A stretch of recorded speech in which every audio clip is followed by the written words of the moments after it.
Thanks, Larry. It's great to be here. As I always say, I love to come to your lovely ceremonial courtroom and remind myself that there was a time in which I pretended to be a lawyer, and so it feels at least not totally out of place. It really is a privilege to have the chance to work with Dean Sager. I really believe very strongly that the collaboration between our two schools offers tremendous potential for all of us, for faculty, students, staff, and the community to really make a difference. We're very fortunate to be so physically close and have the opportunity to work together like this, and I see great things in our future in this respect. It's a particular pleasure for me to have the opportunity to introduce Lee Hamilton, a mentor and a friend for many, many years. Congressman Hamilton is one of the true towering public servants of our time.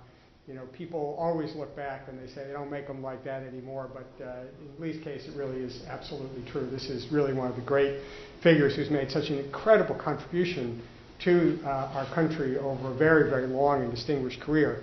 It's particularly fitting in connection with the LBJ School to recall that Congressman Hamilton came to Washington in 1965, in the heyday of the great moments of legislation during the Great Society. We were talking before coming over about his own time with President Johnson and his association with my first predecessor, John Gronowski, the first dean of the LBJ School, who was Postmaster General for President Johnson. And so Lee's experience stretches through an incredibly formative period in the life and history of our country. If you just think back over the events of 1965, the Civil Rights Act, the Elementary and Secondary Education Act, all of the things that really transformed our society, and Lee has sort of been there from the beginning. Of course, he's best known for his extraordinary leadership in the world of international relations and foreign affairs. He served as the chairman of the House Foreign Affairs Committee.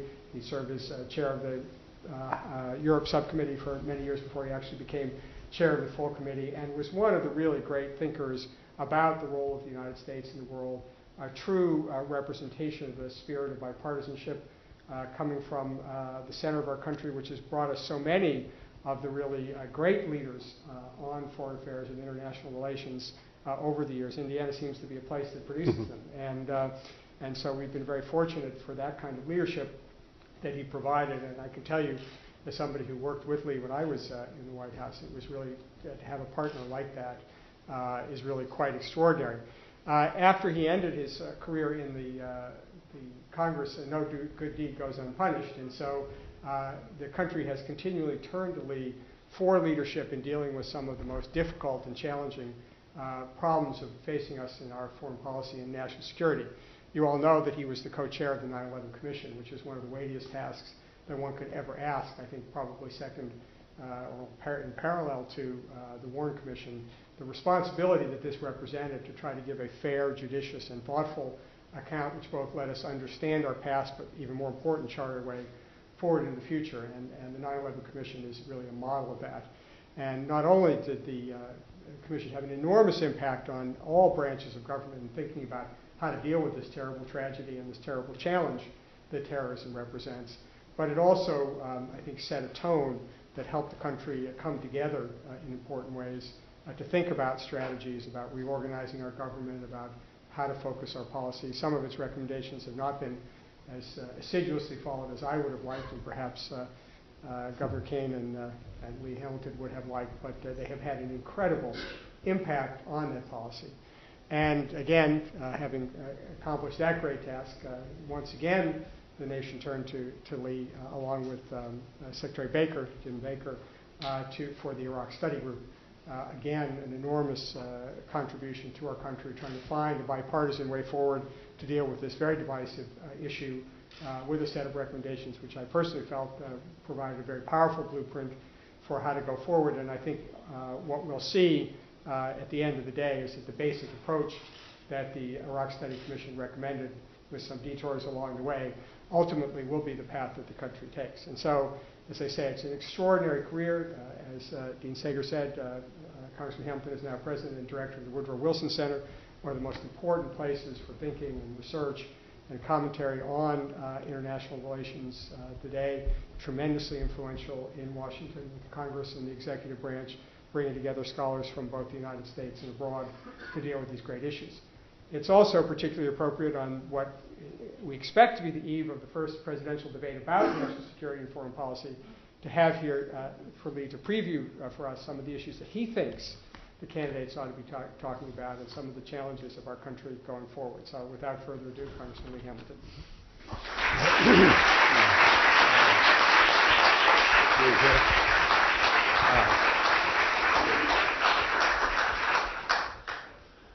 Thank you, Jim. Good morning to all of you. I'm delighted to be here. Some years ago, we had a Speaker of the House by the name of John McCormick. Many of you will remember the name. John McCormick was a great debater, and he would step from the Speaker's chair every now and then onto the floor of the House to enter into the debate. Invariably, somebody on the other side of the aisle would irritate him. And in the elaborate courtesies of the Congress, he would bow to that person and say, "I hold the gentleman from Iowa in minimum high regard. I hold Jim Steinberg in maximum high regard."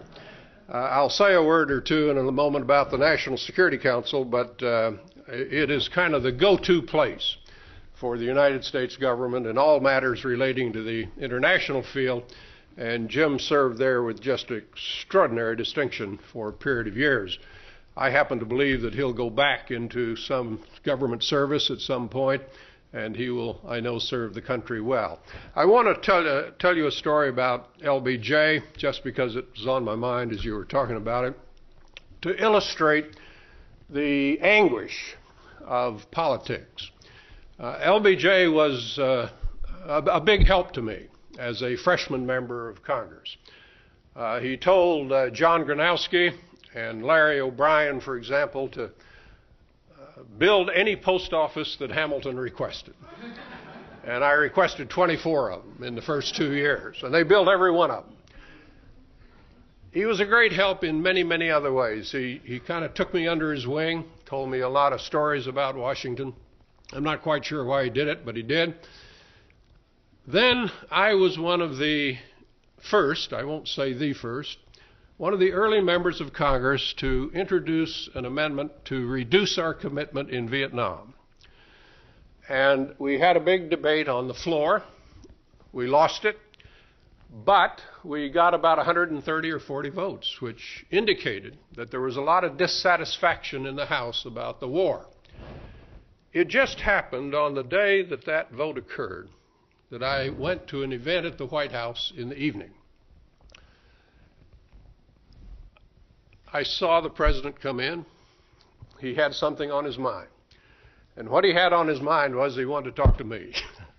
And he made a beeline right for me, and he said, "Lee, how could you possibly do this to me?" You see the dilemma. I wanted to reduce our commitment in Vietnam. It was a blow to Lyndon Johnson. He had done so many things for me. And I never quite got over that because I didn't feel like I had treated him exactly right. On the other hand, I felt like I had to do what I had to do with regard to the war. Well, that's neither here nor there. I was in the Congress for 34 years, made 16,000 votes. And the day I retired, I did a little bragging to the news media, went back to my office, had a call from a constituent, said, "Lee, I understand you announced your retirement." I said, "Yes." He said, "I understand you cast 16,000 votes." I said, "Yes." He said, "Well, I want you to know you finally made a decision I agree with." And I had a lot of fun in the Congress. I used to collect little sayings. I had the all-time best bumper sticker. Father Drinan. In those days, a Catholic priest could be elected to Congress. I think it's true now they cannot be. But he had the best. Vote for Father Drinan or go to hell. I never quite had that kind of courage myself. Okay, now what I'm going to do is talk for a few minutes about some of these foreign policy challenges. It's a very learned audience in front of me, I'm sure of that. Larry, we thank you for your letting us come into these august chambers here. Makes me feel like I'm arguing before the Supreme Court of Indiana again. I'm going to give you a quick kind of overview of some of the foreign policy challenges. A lot of people are doing that today. Because you're very well informed on these things, I'm not going to go into a lot of detail. We'll open it up for a few questions and try to stay on the mark here. The one thing I see very clearly as I look out in front of me is you've got a big clock there for me to look at, and I know what I'm supposed to do. When the next president, whoever that may be, walks down Pennsylvania Avenue or rides down Pennsylvania Avenue, I hope he has a good time. Because once he steps into that Oval Office, he is going to have one formidable agenda in many areas, not just foreign policy. But my goodness, these past few days you can see what confronts him on the economic side. But on the foreign policy side, he will surely confront as difficult and complex and dangerous array of extraordinary challenges of any president that I think I can remember. Partially that's because we've been so totally focused on Iraq in these last few years that a lot of other problems have kind of drifted. But when problems drift, they have a way of coming back at you. And I think that may well be what's going to be happening. I talked to one of our top senior diplomats in the State Department the other day, and I said, I'm going down there to the University of Texas and talk to these people about foreign policy challenges. What should I say to them? And he said, oh, it's very simple. He said, all you got to do is say 3 words. Middle East, Middle East, and Middle East. In a sense, he's right, because no matter where the president wants to make a mark, he is going to be confronted with just extremely difficult matters from the Middle East from the very beginning. Troubles not of his making, but troubles that he's going to have to deal with. So let me tick them off very quickly. Iraq, of course, where we're struggling to bring together the nation on some kind of policy. Incidentally, Iraq has been a failure of American political leadership. No question about it. Because one of the responsibilities of political leadership is to bring the country together. This country's been very badly divided on Iraq for a long period of time. We've been trying to bring the country together for 8 years. You can blame whomever you want. You blame the president, you can blame the Congress, but the fact of the matter is we have not had a unity of effort with regard to Iraq. What's happening now, I think, is you're beginning to see a convergence of views, and policymakers are beginning to accept what we argued for in the Iraq Study Group, which was a responsible exit. Now you still got significant differences, but they're narrowing. Senator Obama is talking about being out next year. Then he qualifies it. Says, I'm prepared to make tactical adjustments. That's his phrase. A lot of running room there in tactical adjustments. Senator McCain apparently wants to stay there much longer. I don't know that he said anything about time limits particularly, but obviously he has not rejected that. One of the things that bothers me about Senator McCain, my biases will show through here, is that he has not clearly rejected the idea of permanent bases in Iraq. That's a very important point to the Iraqis. Senator Obama has rejected that. You talk about the surge. Well, I'm a little uneasy when people talk about the success of the surge. I wouldn't describe it that way. Has it made progress in reducing violence? It certainly has. There isn't any doubt about that, and that's a big plus. But don't forget that Iraq is still a very violent country. It's pretty rare when you go through the week without seeing a number of bombs going off in Iraq somewhere. The number of civilian deaths in Iraq is about 500 lives a month over the past several months. And it's a violent country by any standard, even though the surge has brought a sharp reduction in violence. That's all to the good. And most importantly, of course, to us, a sharp reduction in the number of American casualties. But I tell you what, I've got a peculiar habit. I have the habit every morning of picking up the paper and looking at the casualty lists. I'm not quite sure why I do it. I don't know the names. I often do not know the towns. But I know the ages. Very young men, sometimes a woman, usually a man, killed. We lost 7 or 8 in a helicopter crash the other day. And I can't help but think to myself every morning about the heartache and the tragedy behind every one of those deaths.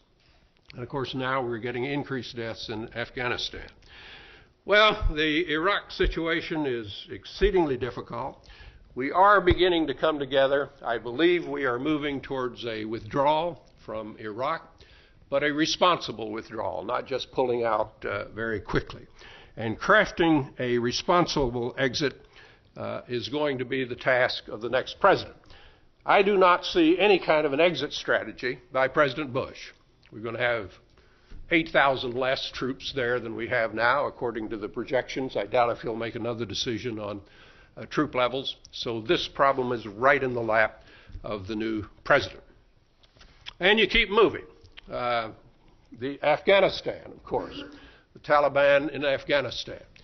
Afghanistan is in dire circumstances. It's deteriorating. It is not going well. And we have recognized that. Yesterday I picked up the paper and what did I find? 4 separate task forces of the United States government urgently called by the president to go to work on Afghanistan. Now, that's quite unusual. A president moving out of office, but nonetheless, the situation is so bad there, he's bringing together 4 urgent task forces. That tells you a lot about how the White House evaluates the Afghanistan situation. And with all of the problems, opium production, we got the president of Afghanistan coming to the Wilson Center tomorrow, President Karzai. And he's going to give us a speech. He's been there a couple of times before. I know what that speech will include. He's the most optimistic man on the face of the earth. I'll tell you, when he finishes that speech, you'll think Afghanistan is paradise. But the problem is not that.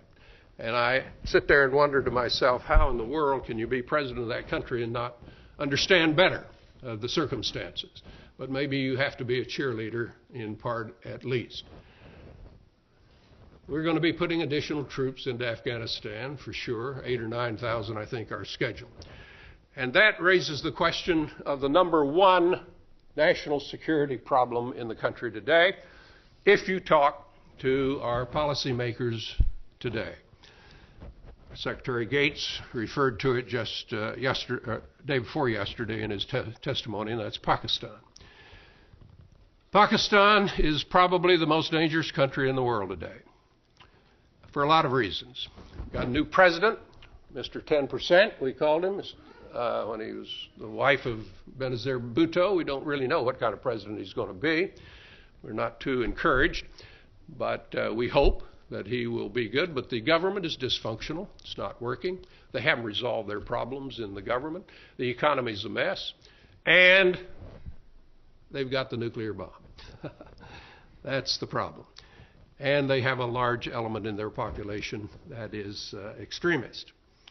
And they cannot control the tribal areas of Pakistan. So you have the situation we wrestled with in 9/11. There he is, Osama bin Laden, who sat in Afghanistan, totally protected, plotted and planned, and you had 9/11. And now he's sitting in Pakistan, plotting and planning. We don't have any doubt about the intent of Osama bin Laden. That's very clear. All you got to do is read a few of the fatwas. He wants to kill you, to put it bluntly. He wants to kill you. He wants to kill as many of us as possible. What we have a lot of doubt about and know much less about are the capabilities. But we don't have much doubt about what he's doing. What do you do about it? Pakistan, the best solution would be to have Pakistan clean up the tribal areas. They've shown pretty clearly so far they're not doing it. Maybe they don't have the political will. Maybe they don't have the capability. But for whatever reason, they're not doing it. How long do you wait? This is the next president's decision. How long do you give that guy a sanctuary? How long do you let them send Talibans over to kill NATO soldiers? If you do decide to go in, how are you going to do it? We've chosen to increase the number of predator strikes. That's pretty obvious. There have been some special forces operating in there. The chairman of the Joint Chiefs goes to Pakistan about every week, every couple of weeks, to talk with them about it, trying to figure out what to do about it. The other day, the paper said we're going to form a joint force, United States, Pakistan, and Afghanistan, and we're going to go in with that. I hadn't heard that before. But you can see the dilemma that we confront in Pakistan today. It's a very, very tough one. I am of the school of thought that says that you cannot permit indefinitely Osama bin Laden or whoever the leadership is of Al-Qaeda to stay there and plot against us. Sometime you've got to deal with that, some way. And I am not enough of an expert to know, but I find it unacceptable. I'm willing to give them a little more time, but I'm not sure how much more time. And an awful lot would depend on what Pakistan does, how serious they are about cleaning up this area, and how vigorous, robust they will be in moving in to these areas. Okay, then you go to Iran. That's a tough one too, isn't it? I guess the good news here is that you've got a little time. We don't know how much time to try to solve the problem diplomatically. If you talk to the Israelis, you've got a year or less. If you talk to our people, you'll get a variation, several years, maybe as much as 8 years. But whatever figure you choose, the time gives us some time to apply diplomatic pressure. Well, what does that mean? Well, it means economic pressures, trying to expand the sanctions we've had, trying to change the behavior of Iran. We've had a tough time getting agreement among the principals of Europe and on just what should be the sanctions. And it's quite clear that Russia and China and some of the Europeans are not nearly as anxious to put tight sanctions on as we are. So we're going to be moving towards some unilateral sanctions. There are real limitations to unilateral sanctions, but maybe it's the only way to go. But most everybody agrees. Obama agrees. McCain agrees. Tighten up the sanctions. So that will be part of it. But another part of it is diplomacy. And the Iraq Study Group recommended that we talk to Iran. That was not the most popular recommendation we made, I can assure you. We got a lot of hell on it. We got a lot of criticism on it. It just happens to be right, that's all. We have to talk with Iran. And interestingly enough, we had 5 secretaries of state talking at George Washington University the other day. Did you read about that? Some of you nodding your heads. All of them agreed we got to talk with Iran. But not just talk with Iran about Iraq. You got to talk with Iran about a long list of problems. I don't think there's any country in the world that's given us more heartburn than Iran over a period of decades. Jim was telling me a little earlier that he began his work on the hostage crisis. When was that? 79. We got a long list of grievances against this country, and some of them are very serious. This crazy president they've got coming off with all these statements about Israel, and the Hezbollah, Hamas, not helping us on fighting terrorists. The list goes on. Having said all of that, I do not know how you solve problems in this world without talking to people. If you know how to do it, let me know. Let me give you a story. I was in the Congress when we began conversations with the members of the Supreme Soviet, the parliament in Soviet Russia. Pretty simple format. I'd get up, give a speech. My Soviet counterpart at the other end of the room would get up, give a speech. At the end of the 2 speeches, we'd toast each other with vodka. And we would come out in agreement. We wanted peace in the world. And we wanted prosperity and happiness for our grandchildren. And then we went home. And then we did it again next year. And the next year. And the next year. We did it about 10 years in a row.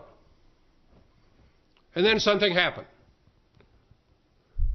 We put away the speeches. And we began to talk with one another. That was the beginning of the thaw. 40 years or whatever it was of the Cold War, we could hit a button and blow them off the face of the earth. They could hit a button, blow us off the face of the earth. Bad people, godless communism. I was in college before I knew godless communism was 2 words. We didn't like those folks. And there are a lot of people in the United States who argue, don't sit down, don't talk to those folks. They're bad people. And if you sit down and talk to them, you're putting a moral stamp of approval on them. But no president bought that argument. And the day that Ronald Reagan went to Berlin and said, tear down this wall, Mr. President, that very week, he sent an arms control negotiator to Moscow. You got to keep talking. And that's not a bad analogy, because with all of the problems you got in Iran, you're not going to solve those problems with 1 or 2 meetings, or 10 meetings, or 20 meetings. It's going to take a long, long time to work through them. But I know this, if you ask a top policymaker today in the Bush administration, what's our attitude in talking towards Iran, they say, we want to talk with Iran. And then they add something. But Iran has to stop nuclear enrichment first. Well, that's the end of the negotiation. That's a formula for not starting negotiations. No Iranian president, this guy in there now or anybody else, is ever going to accept that as a precondition. Everybody in Iran favors the development of nuclear energy. So you got to start talking to them, in my view, and you've got to look at their concerns as well as ours. We got a lot of concerns. They've got a lot of concerns. Every direction they look, a nation around them got a nuclear bomb. You think they don't have security problems? You bet they do. It's a country that only 50% of the people are Persian.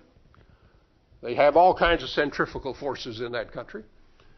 So we have to talk to them with regard to our problems as well as theirs. I'll give you another story. George Bush was elected President of the United States for the 2nd time. First trip after that, he went to Latin America. Sat down with the presidents of Latin America. I don't know how many there were there, 25 or whatever. And he said to them, look, we got a problem in the United States. It's called terrorism. And we need your help. And they said, Mr. President, you're right. It's a serious problem. We've got the same problem in our country. We're going to try to help you. President Bush said, thank you very much. And he went home. Who followed him? President who? China. What did President who say? He sat down at the same table. He said, I understand you folks have some problems down here. Economic development. We want to help you. China is here to help you. Well, not the end of the world. One diplomatic meeting.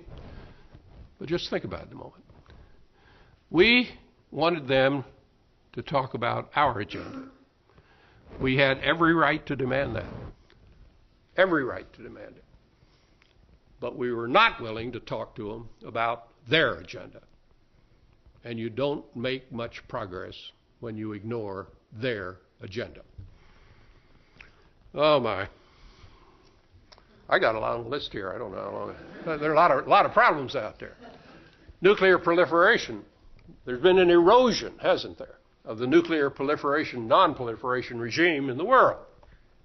That's very worrisome. And you've got a lot of countries now lining up, some of them in the Middle East, saying we're going to have to move towards the development of nuclear energy. That makes us nervous. So one of the big issues the next president is going to confront is what are they going to do about the non-proliferation regime? That's a tough problem too, of course. But I think a priority. We've ignored it for the past few years, basically ignored it. But I don't think we can continue to ignore it. You could have a proliferation tidal wave hitting us if we're not careful with the spread of knowledge, of course, of nuclear technology. And then there's Russia. Boy, that's a dandy. Russia. The premise of our actions with Russia for the past several years have been we want to integrate Russia into the West. Pretty good premise. We've been working on it. And then what happens? They go charging into Georgia. Now, one of the curious, there are a lot of things about this. One of the curious things to me about this invasion into Georgia, first of all, we can condemn Russia for what they did, no question about that. Was it provoked or not? That's a big argument. Who started it? I'm not going to get into that. Let's look at the United States. The President of the United States goes to Georgia, and he says, "We stand with you." Okay. Shostakovily's standing over here, and he hears that. He wants to go after those outlying areas. He's made that very clear. We stand with you. How does he interpret that? I think he interprets it that we're going to come to his aid. Condi Rice goes over there. What does she say? The borders of Georgia are inviolable. Shostakovily hears that. What's he thinking? He's thinking the United States is going to come help him. Russia comes in. We don't help them. They call Georgia's bluff. They call our bluff.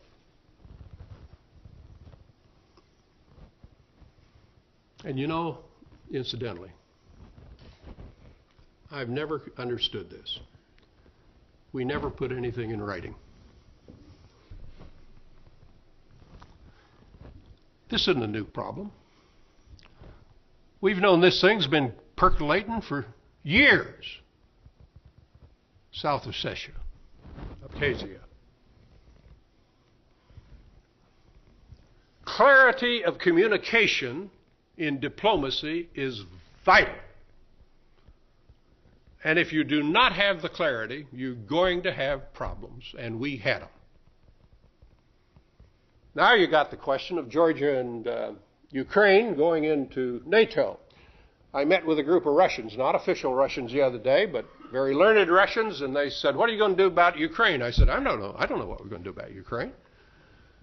We're probably going to punt it if you want the truth. Set up that, what do they call it? Some kind of an assistance map, they call it, which punts it. Here's what the Russians said. You put Ukraine into NATO, and it's war. We will not tolerate it. Were they bluffing me? I don't know. They scared me, I'll tell you that.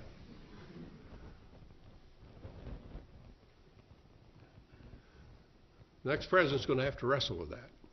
Ukraine, Georgia. I'll tell you where I come down. Do you want to support Georgian democracy? Yes. Do you want to give them aid? I'd say yes. I'd make it very clear to them.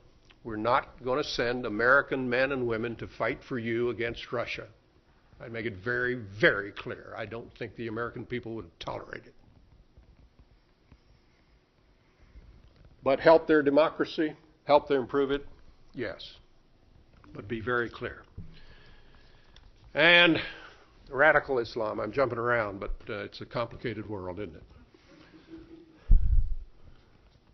How do you deal with, look, you got 1.3 billion Muslims from London to Jakarta. Most of them wonderful people, very good people. Hardcore group, very violent people, Al-Qaeda and so forth. But most of them very good. But we all know we don't stand in very high esteem with that group, do we? We're in single digits on the favorable. We're about down there with used car salesmen.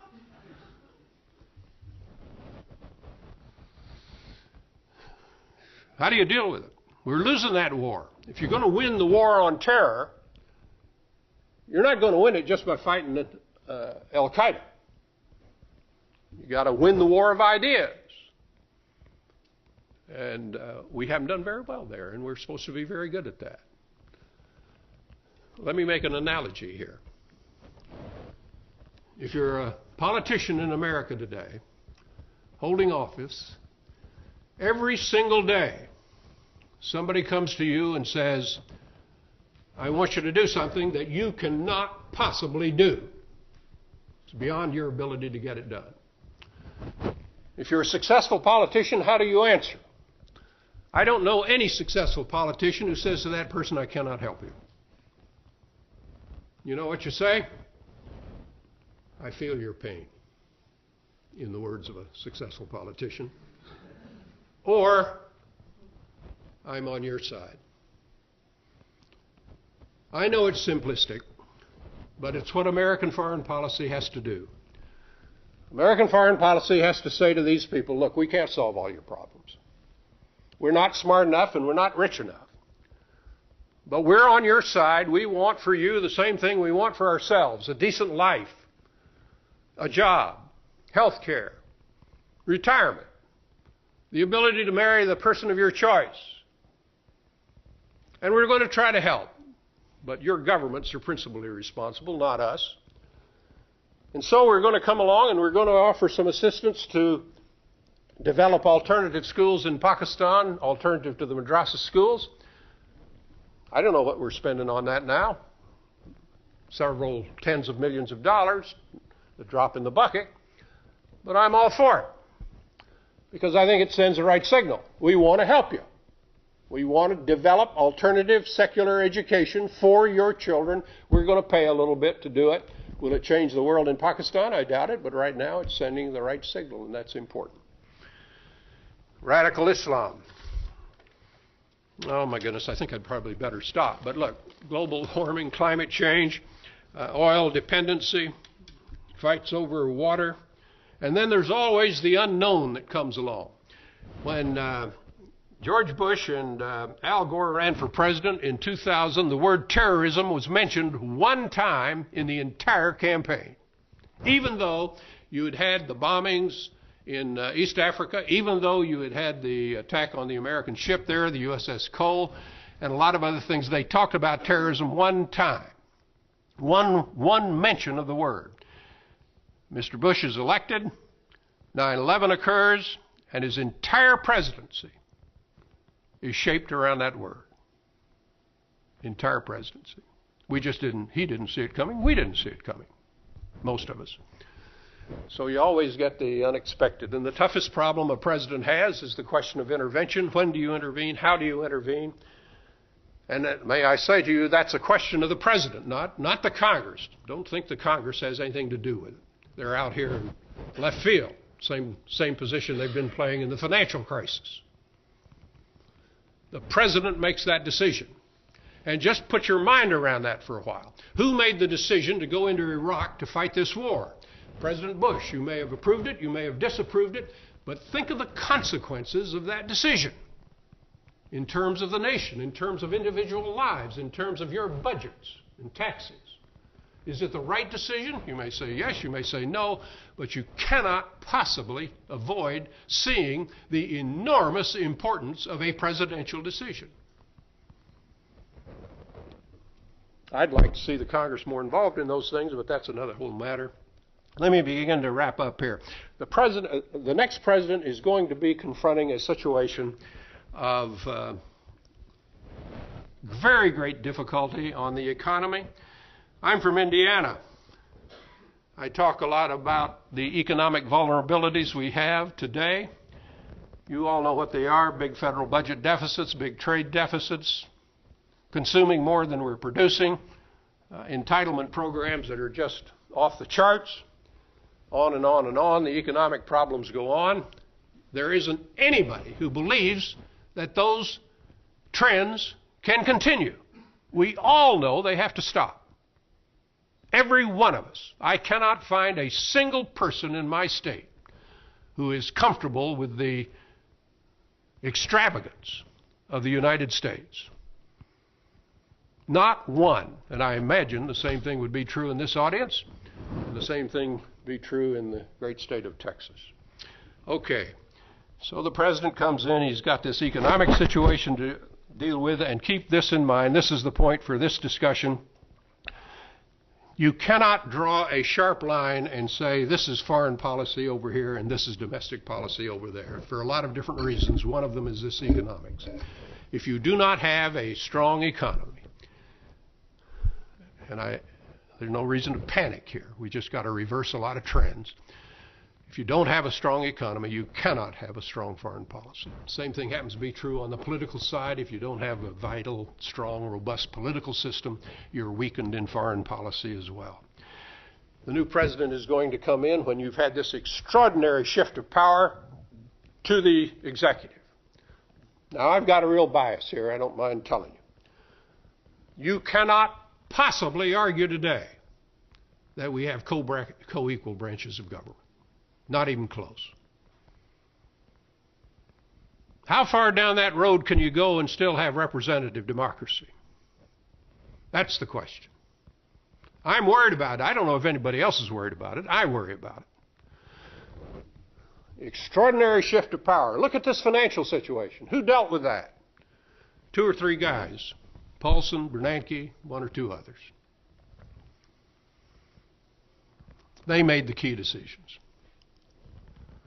So the president is going to have to deal with this shift of executive. Now, don't misunderstand me. I do not argue for a weak president.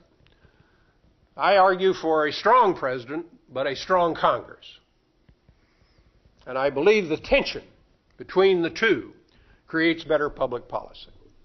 I think that's the theory. Larry, you're a constitutional scholar. Am I off base or am I pretty close? Pretty good, okay. Well, give me a C anyway. But I want to see a robust Congress. We don't have a robust Congress today. The Congress shall have the power to declare war. Anybody believe that? It's a nullity. We just wiped it out of the Constitution, that's all. When was the last time we declared war? I can't answer my own question. It was sometime in the Second World War. Somebody told me the other day Bulgaria. I'll take their word for it. 1943 or something. We've committed American troops about once every 2 years since the end of World War II. Sometimes big time, sometimes little time. Not once have we declared war. And don't tell me a resolution in the Congress takes its place. Did you read the resolution on the Iraq War? It goes through all the WMD that's supposed to be in Iraq, and what was the conclusion? The conclusion was, Mr. President, it's your problem. You do what you want to do. You cannot possibly argue today that the Congress is a co-equal branch of government. You can't even argue that with regard to the budget. If you look at the budget a president submits to the Congress, if you go back 20 years, 95%, 92%, 98% of the budget is simply approved. The president is the chief budget maker.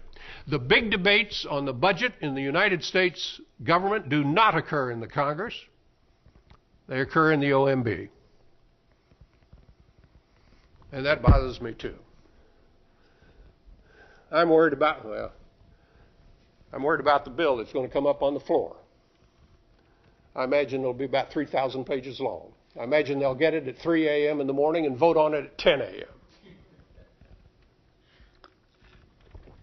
Anybody want to defend that process? It's an abomination. That's what it is. It's an abomination. No accountability, no transparency. Members are voting on something they don't know anything about. Cannot possibly look at the legislative language and understand what's happening. And that's how the Congress is legislating today. I'm not here to talk about the Congress. I got a little diverted. I'm here to talk about the President. I'm going to quit here right now. President leadership on foreign policy is absolutely crucial. And that's why your choice in November is important. But we must not stop there. We must do everything we can to make the President accountable. One last story. Several years ago when I was in the Congress, I introduced a bill to require the President of the United States to come into the well of the House and answer questions in the parliamentary style. You've seen the Q&A in the British House of Commons, haven't you, on television? I like that idea. When Tony Blair was running for office in the last term, he went into every whip-stitch English village, 10 o'clock in the morning, said, okay, folks, I'm here, I'll answer your question. Now, UK is not the United States, but I like that too. You cannot get at a President of the United States today. The press conference is pretty much of a joke. The Congress, Some members may get to him, but not as an institution. We're lacking accountability, and lo and behold, did you see the other day John McCain? Now, I'll be honest with you, I'm not supporting him. But did you see what he said? When I'm President of the United States, I'm going to go into the well of the House and answer questions. Almost enough to make me change my vote. Accountability, transparency. Well, that's enough. I'll quit. Okay. We got time for questions? Huh? I'll take a few.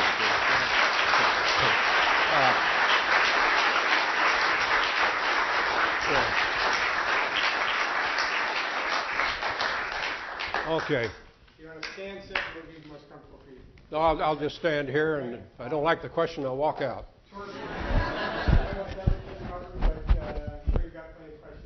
We won't. Congressman Hamilton, when Joe Biden gave his acceptance speech at the Democratic convention, he spoke of al-Qaeda, quote, regrouping in the mountains between Pakistan and Afghanistan. I assume you're familiar with the legal issues here. Is there any serious thinking going on in Washington about how to get by these serious issues? How to get what? By the serious issue of the sovereignty of these tribal areas. How to get, what'd you say, by the issue? Get past the legal issues of sovereignty. Well, I think there's a lot of serious thinking being done about it. But the practical problem is that those bases are being used to go after our men and to kill them. So you have to be, legal theory may have to give ground here a little bit. I'm not sure I'm getting to your point, but that's what strikes me. This is a very, look, we would much prefer to observe sovereignty and let the Pakistanis handle it. It's their territory. But they haven't handled it. And the risk to our men and women is obvious. So it's a situation that's not tolerable. We have to figure out some way to get around it.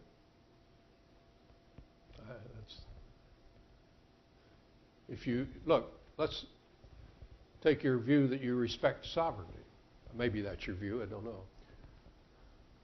Where does that get us? Can I clarify the question? Yeah. Under the treaties that govern this area, control went to the British and to the Pakistan administrative. Sovereignty remained with Afghanistan. Those people are legally residents as citizens of Afghanistan. They have certain rights to travel back and forth. Everybody in the New York Times language is very careful on this. The head of the Senate Foreign Relations Committee has spoken very carefully on this.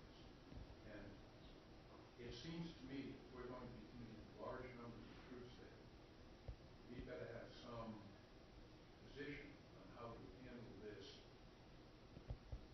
ungovernable legal area. Yeah. Now, I don't know whether anybody's giving my thought.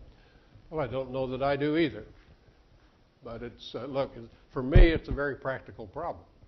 And you got to deal with the practical problem. The practical problem is American servicemen are being killed. And that he's sitting there planning another attack on us. I can't accept that. And the lawyers will have to argue about sovereignty. That's all I can say.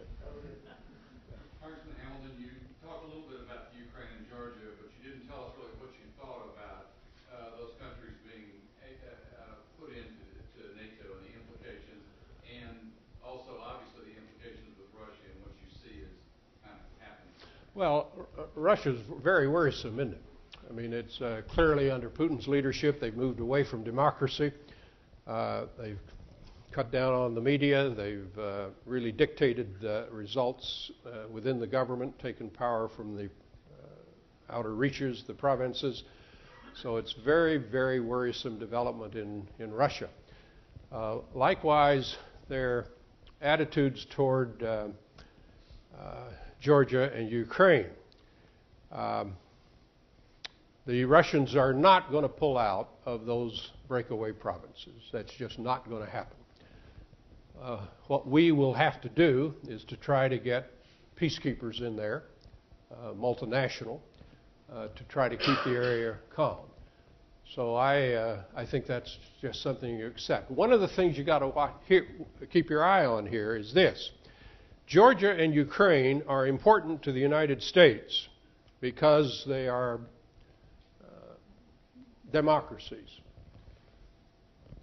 But we have a lot of interests with Russia other than Georgia and Ukraine. How are you going to solve the problem of loose nukes without Russia? Got any ideas there? You can't do it. They got them. We got to have their cooperation. We got to have Russia's cooperation on Iran.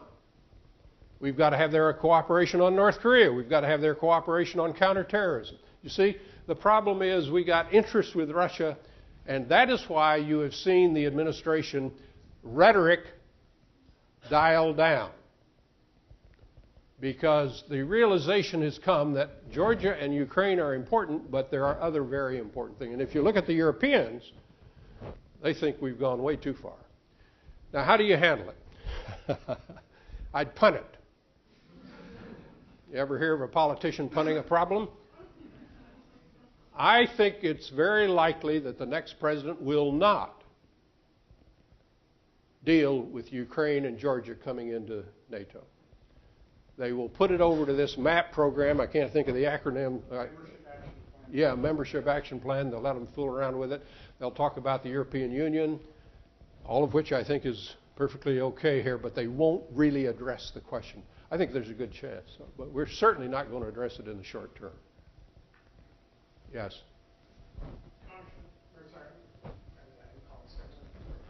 Okay. You call on them, too. I'm sorry. My apologies, sir. Essentially, with one of the last items you did not get to expand on was about global warming. Certainly, with the next challenge that the president's going to have to face, one of the concerns is as the Arctic ice shelf shrinks, we have new strategic, domestic and international concerns with lanes of communication, shipping, and all the rest. I was wondering if you might take an opportunity to expand on that. Just a question of leadership. We're recognized all around the world as people got our heads stuck in the sand on global climate change, which we have had. And other people have taken the leadership. So, look, if you don't step into these areas, others are going to step in. And that's what's happened here. We've got to get back into the game. And so this is one area where McCain and Obama are pretty close. They both talked about dealing with global warming. They both accepted the idea, I think, of a tax, haven't they? A carbon tax? Cap and trade. Huh? Cap and trade. Cap and trade. They both accepted. That's encouraging to me, and I want us to get back in the game. I'm not smart enough. I don't know that enough about the issue, but this is an area where I want to see U.S. leadership where we haven't had it. Congressman, at what point will North Korea pop back up on the radar report, especially if Kim Jong-il may or may not be ill? Well, we don't know very much about that country, do we?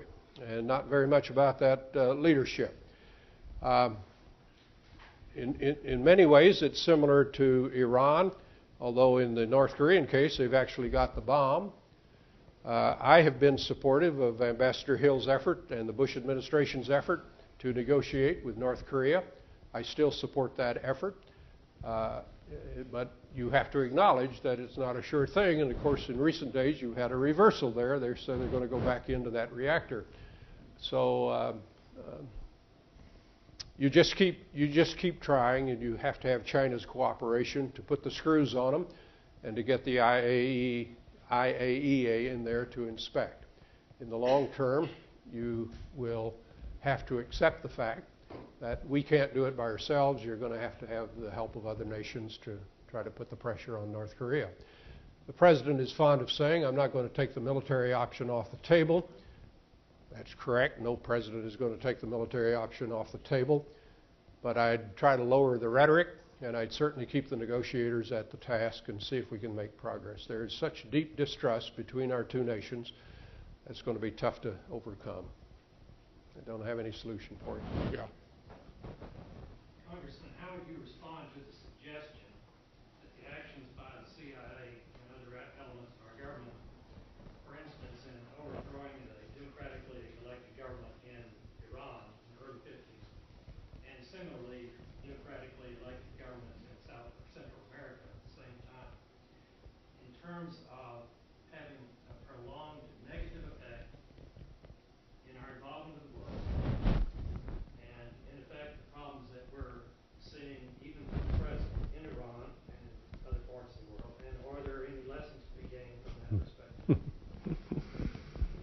You must have been reading Legacy of Ashes or something like that. I don't know. Well, look, I've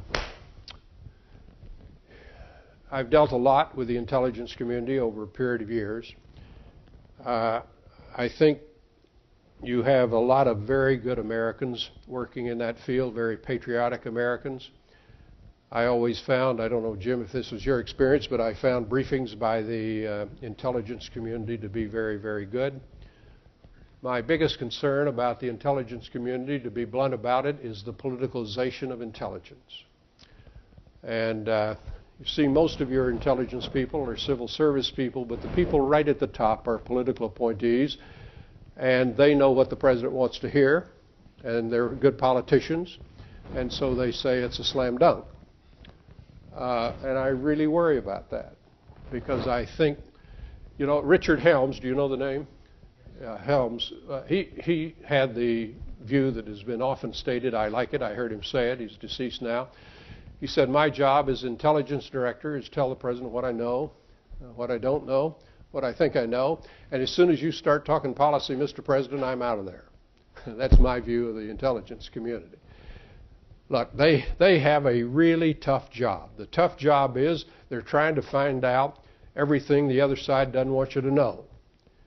And we have to have some appreciation of the difficulty of their task. Having said that, they've made a number of mistakes in the last few years that are serious, and their assessments are profoundly important because they're the best information the president has in making some tough calls. To answer your question, I think what I would do is try to depoliticize the top levels of the intelligence community. I think that's a big problem. They have analyzed and reanalyzed and analyzed again what went wrong in the Iraq War with regard to the WMD and Saddam Hussein and Al-Qaeda and so forth. And they've come up with a lot of analysis. From my point of view, the key thing is depoliticize the institution. One more question? Yeah. Okay. Let's make this an easy one now. This is the last one, okay? I wasn't aiming for that, I'm afraid. You've offered us a great tour of a number of really hard problems in foreign policy. And the thing that really came through to me was your pragmatism in dealing with these. I'm very sympathetic to a pragmatic approach. You wanted to confront the problems as they are. But I want to push you a little bit. On Russia, you had a very pragmatic view that we've got to deal with them because democracy is important. We've got all these other issues, loose nukes, counterterrorism, all of these separate issues. But they haven't been as forthcoming on many of these problems as we would have liked them to be in the past. They don't always do what we want. On Pakistan, when they don't do what we want, when they're not forthcoming, when they don't go in and govern the tribal areas, your pragmatic reaction is we need to do it for them, right? We need to take action when it matters to us. On Russia, when they're not doing what we want, there's no suggestion, oh, we should just do it for them. We should just go get that nuclear material out of Russia for very good reason, right? The Russians will smack us in a way that Pakistanis won't. But the question is, why is the same pragmatism, why do we have the same worries about Pakistan? That, gee, they're a nuclear power, they have their own problems, if anyone can govern this area, it should be them. Why isn't it the same conclusion that you urge on Russia? Well, let's just ask them nicely. Well, why shouldn't we just ask the Pakistanis nicely? Well, the difference is we're getting killed. The Russians aren't killing us. That's a hell of a difference. You got that figured out? That's a big-time difference. I believe in pragmatic reform. And you're right. I'm pleased to hear you think the same way. Let's take democracy promotion for a moment. Every president I've known, including the national strategic studies and statements that Jim Steinberg used to write, favors democracy, right? I work at the Woodrow Wilson Center. Every time I mention the name of Wilson, I get a bonus. So I'm going to mention him. Make the world safe for democracy.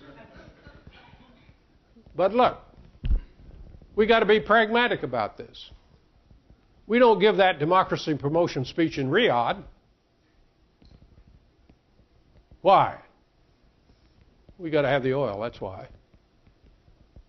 Every president I know talks about the Persian Gulf being vital to U.S. interests, and the presidents are right about it. Vital means vital. And if we don't have that oil coming out of the Persian Gulf, we're not in trouble 6 months from now. We're in trouble today. So you got to be pragmatic about it. And when you go to Saudi Arabia, you can't say, Mr. King, what's his name, Abdullah? Mr. King, I want you to have Jeffersonian democracy here next year. I'm not even sure we got that in Indiana. But we should be on the side of transparency, openness, elevating the role of women, and you're going to have to be pragmatic depending on what country you're in. And are you going to be charged with inconsistency? Yes. And the charge is going to be right. We're going to be inconsistent. But you got to deal with the situation where it is, how it is. And I think any time an American diplomat goes to Riyadh, he may have a dozen other things to talk about, but he ought to push, prod, and encourage them to move in the right direction. That's my view. Pragmatic reform is where I come down. And I've told you everything I know, and I'm going to quit. Okay? All right. Okay. Wonderful job. Okay. All right. Thank you. Okay.